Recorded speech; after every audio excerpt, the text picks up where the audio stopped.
Well, I've been sitting here for 30 minutes staring at this iPad, talking to the iPad, and I guess I've been waiting for it to talk back to me. And it's not saying a word. I wanted to come up with a good story. I came up with several ideas. No, don't like that. Not good for today. There just don't seem to be any good stories for today because we are in a turmoil. And I don't have to tell you about it. You already know about it. We're praying for a miracle, I guess.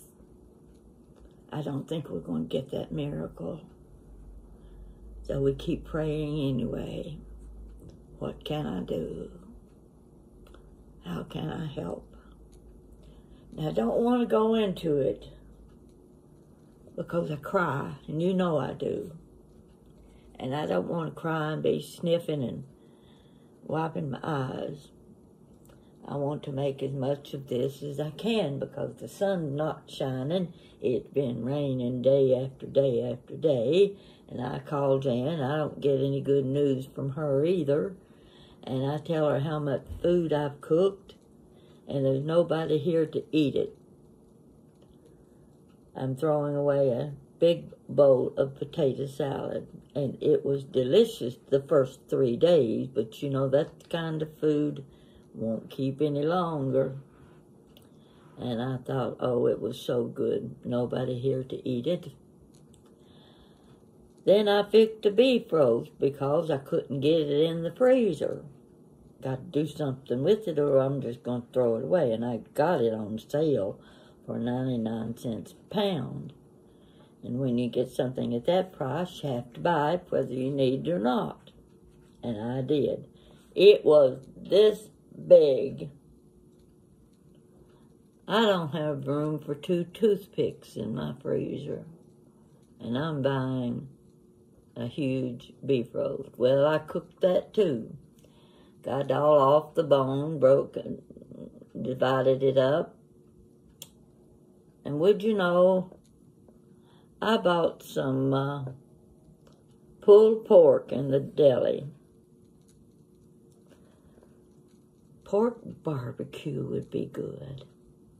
I love pork barbecue, and I just throw my little dash of this and dash of that, and a little brown sugar and ketchup, whatever. I like it a little bit on the sweet side. I've got a bowl this big of pork barbecue. Yes, I could give it out to my neighbors, but you know, some neighbors are, they just don't take to the old-fashioned neighborly thing of receiving food from someone else. And they don't have to. They've got plenty of food. They've got plenty of money. They don't need what I do. But sometimes I like to share it anyway. And right now, my refrigerator is full. I fixed a big bowl of coleslaw because I did not want my cabbage to go bad.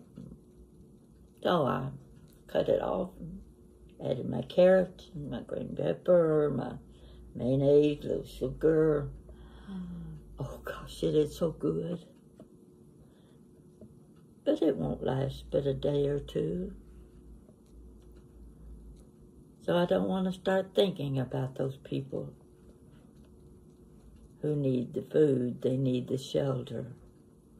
And I've got a refrigerator full of food and nobody to eat it. So let's get off that subject. I'll pull you right down the dumps with me. And that's not my purpose. I'm sitting here at my dining table,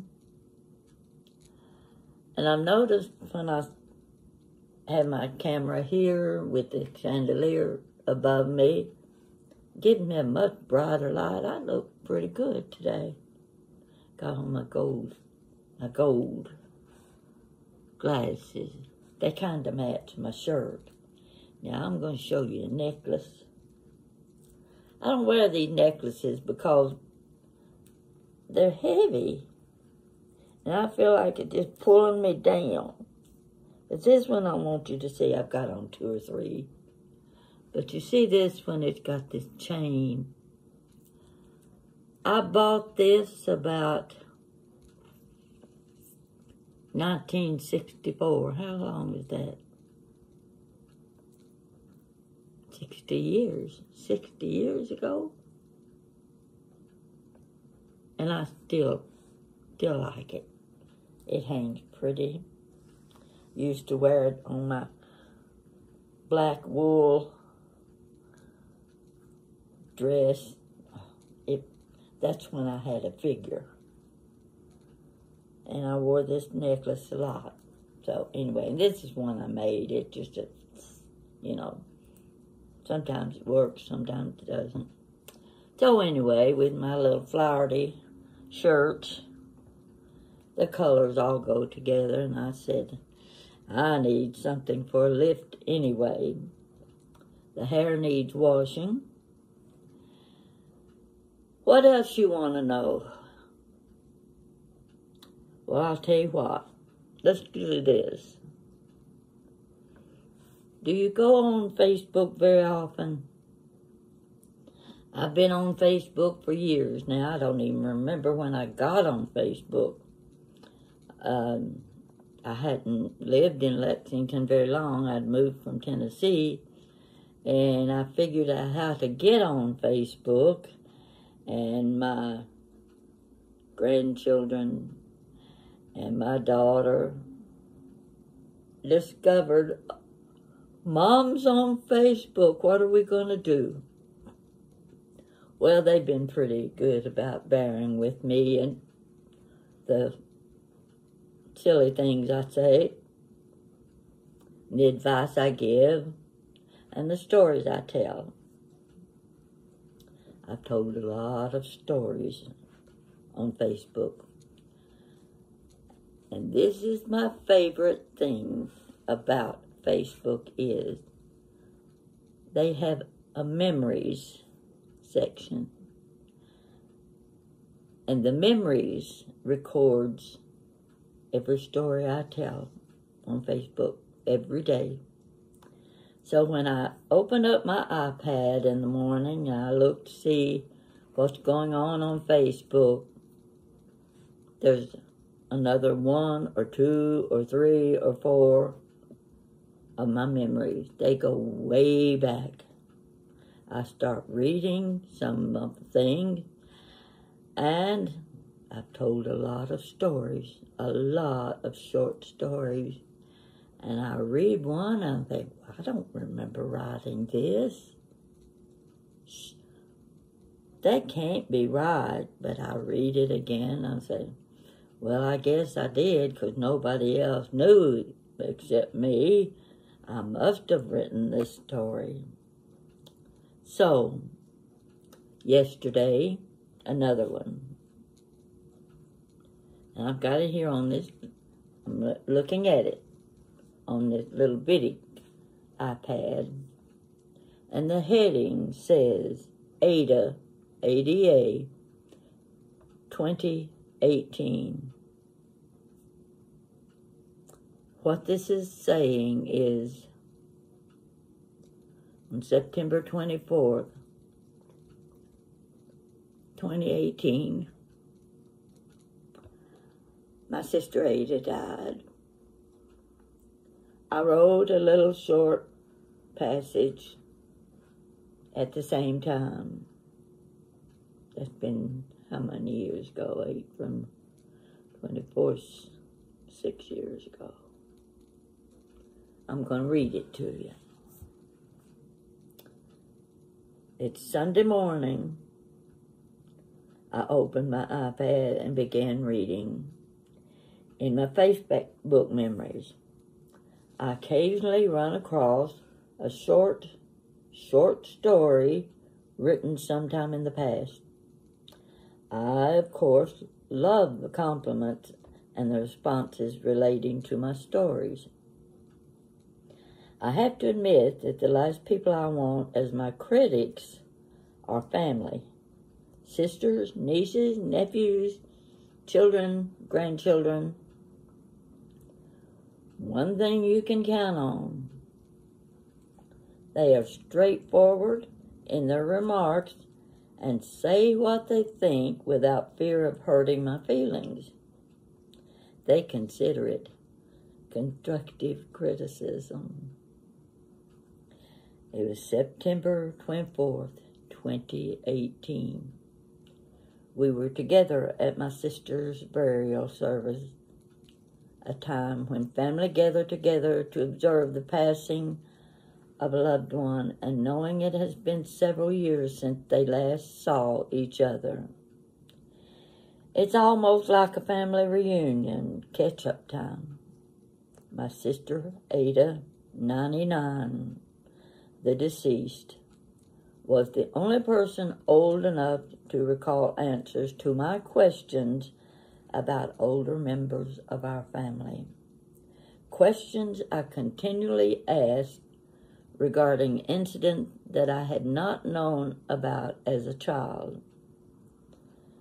Before my sister passed, she said, "Pat, I want you to have Betty Ruth's bronzed baby shoes." Betty Ruth was the pretty little sister who died when she was 2 years old. 4 years before I was born. For years, I had acquired lots of stories and tidbits of family history to pass down to our descendants, but there were still unanswered questions I could only get from Ada. My oldest sister had died several years before. I realized this past week that those remaining questions will never be answered. Well, believe it or not, some of my family members admitted they had read my book. Wait till you hear this one. Their comments: "You did a good job, Pat. Good sentence structure, correct spelling and grammar." Laughing at some of the stories. They were really funny. Then there were those that said, "I don't remember that." "How did you remember it?" One sister said, "You remember so many things I don't recall." I answered, "That's because I was still there after you left home, and I continually asked Mama questions." All in all, there were no negative remarks. They liked my book. Wow! What more could I ask for? Everyone went their separate ways that day, some not to see each other again until the next death in the family. Maybe by then I can come up with a few new stories for another book. I realize the best compliments on your writing you can get are from family, if you get any at all. They tell it exactly as they see it, and this week they were generous with their compliments. That's encouragement enough to put my pencil to paper and start writing anew, once upon a time. Now, I'm going to read another one to you. I know some of you don't like my reading, but in this case, well, come on now. Let's see. Let me get what I want. Hold on. I'll be right with you. Uh-oh.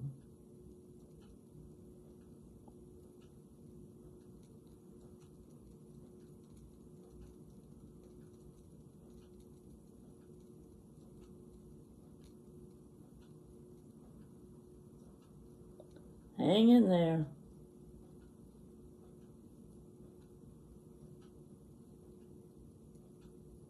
Okay. Let me get my Kleenex here.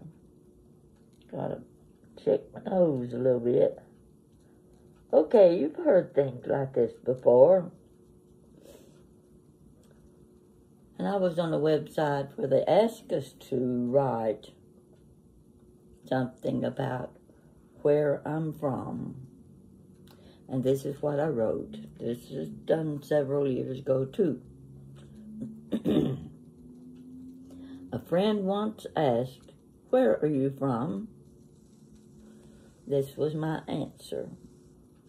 I'm from my mother's womb, delivered with port wine-colored birthmarks. I'm from a field of childhood dreams and things unseen.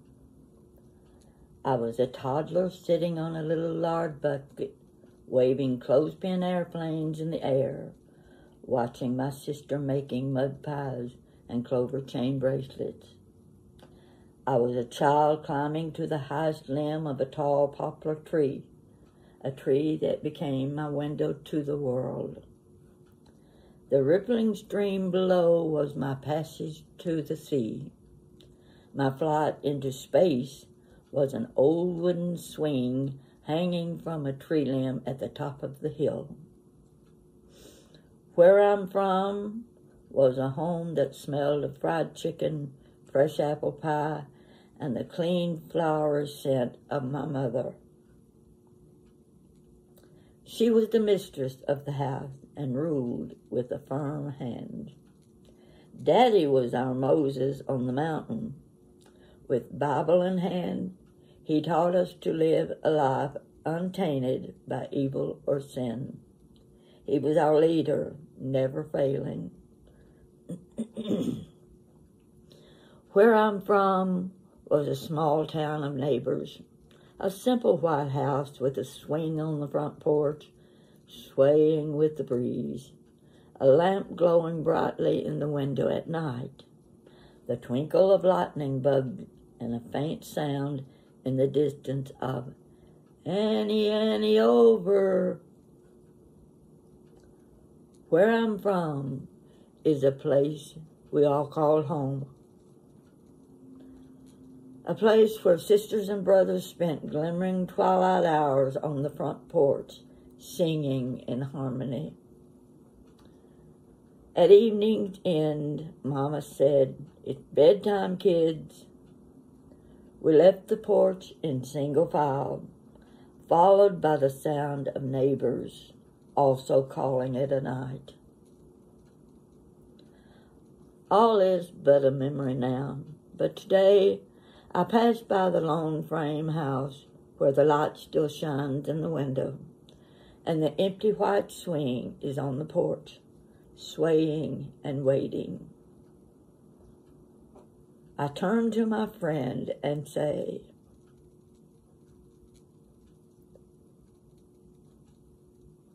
"That's where I'm from." I hope you like that. Just one of those simple little things. You read a lot of poetry that doesn't rhyme. And I like poetry that does rhyme. But in this case, when asked, right, where I'm from, that's what I put down. And I didn't change it. So I hope you enjoyed that. Now, I want to go back to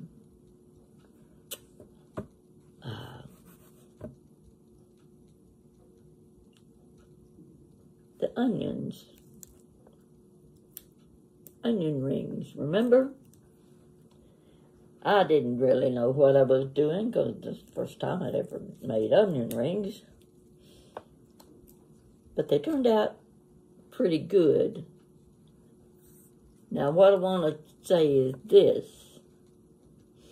I used a yellow sweet onion. That's what you want to use. You want to get those big ones if you can.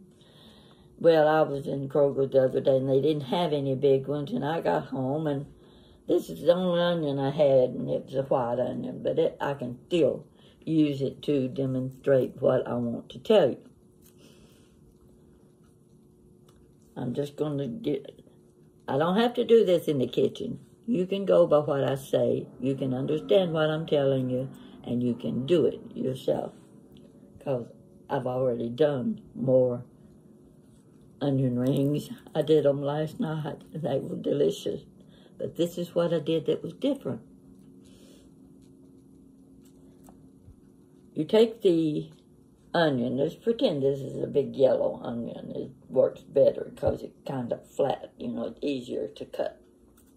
You cut the top off. You cut the bottom off.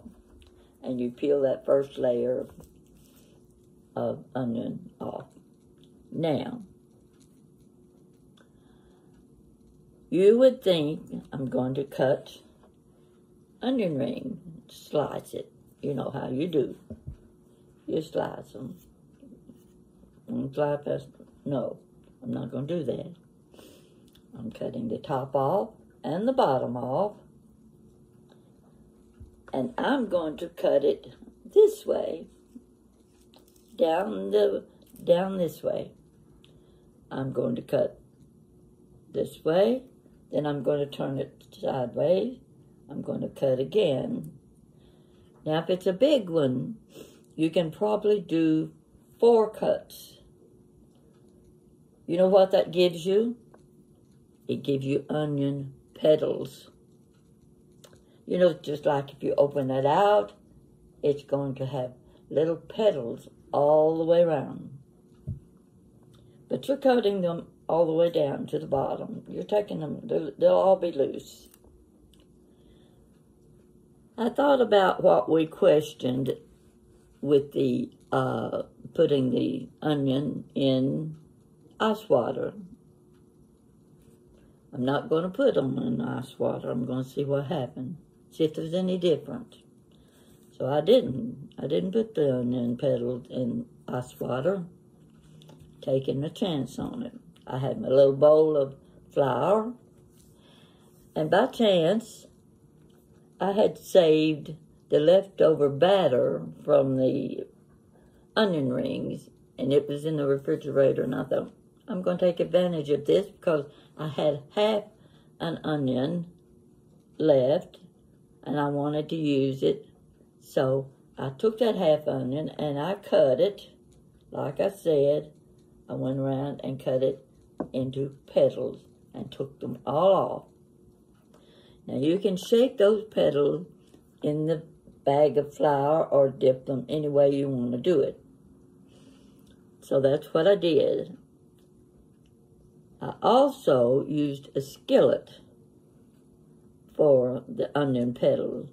One thing you discover by doing petals instead of onion rings is that you can put a lot more petals in your skillet than you can rings because you want one layer.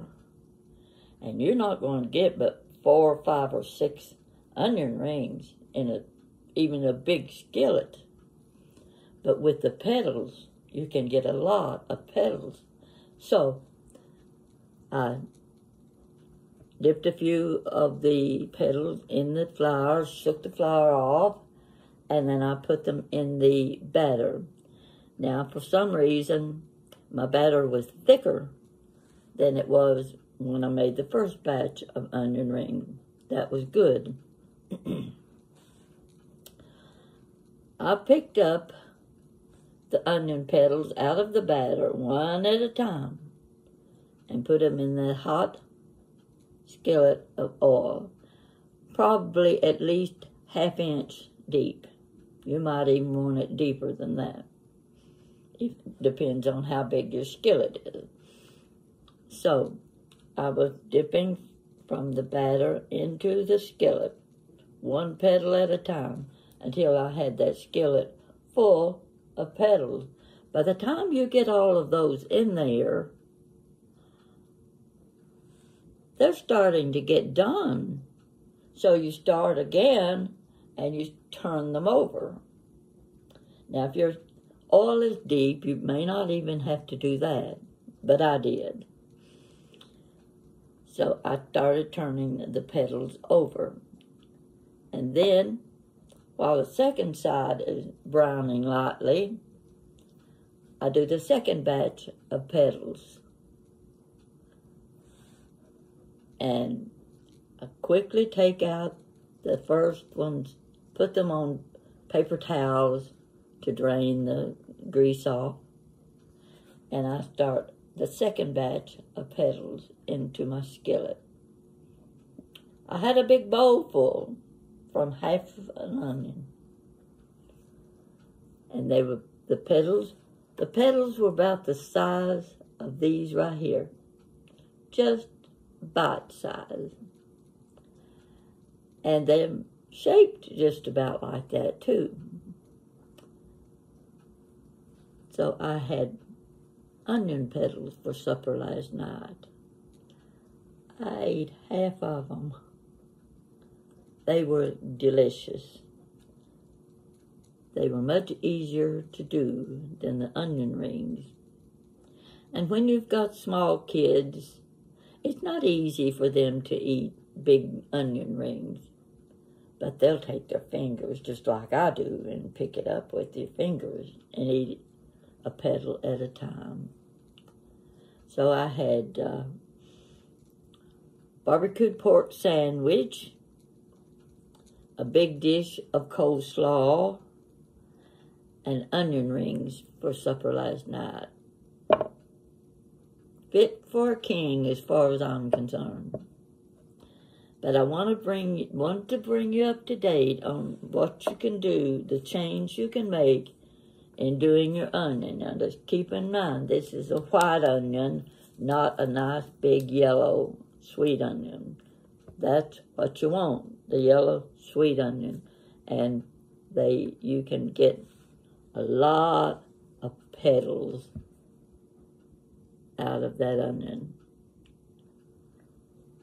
So try it that way this time, and you won't have to keep sending me messages of what I should have done and how I could do it. And, well, yeah, you can always do that. But in this case, I think you will like making the petals better than the onion rings. Because with the onion rings, the batter sometimes, even while it's frying, you turn it, the batter part comes off of the onion ring.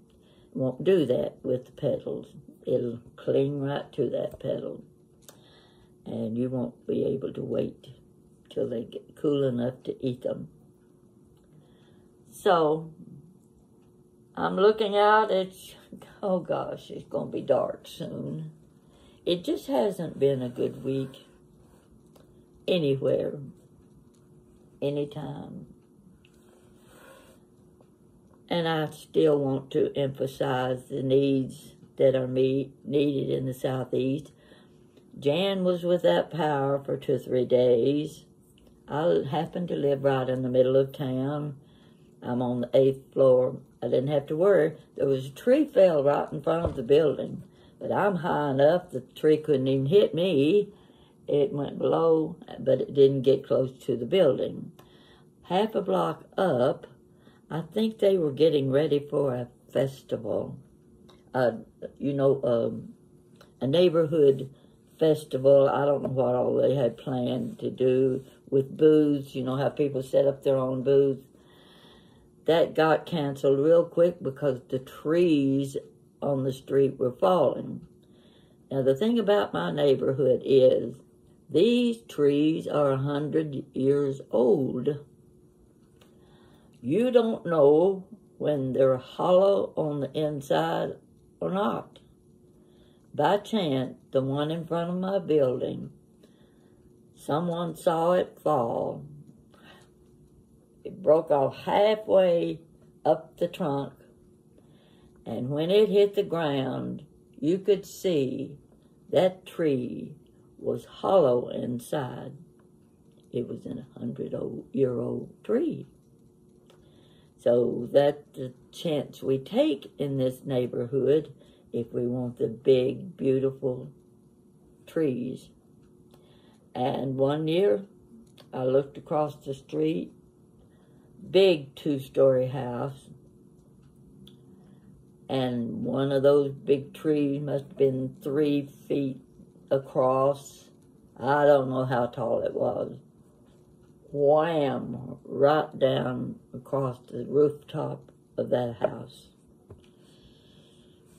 Nothing you can do, and people don't, and I can understand, people do not want to lose their beautiful trees. It's part of the historic neighborhood. And I keep thinking one day I'm going to go down the street. I have to do it in my car, but I've got to find a way to set my camera up on the in the front of the car where I can follow the houses, one house at a time, and show you what my neighborhood looks like. I think you will like it. I like it. It's a very good neighborhood to live in. So, I'm going to go in.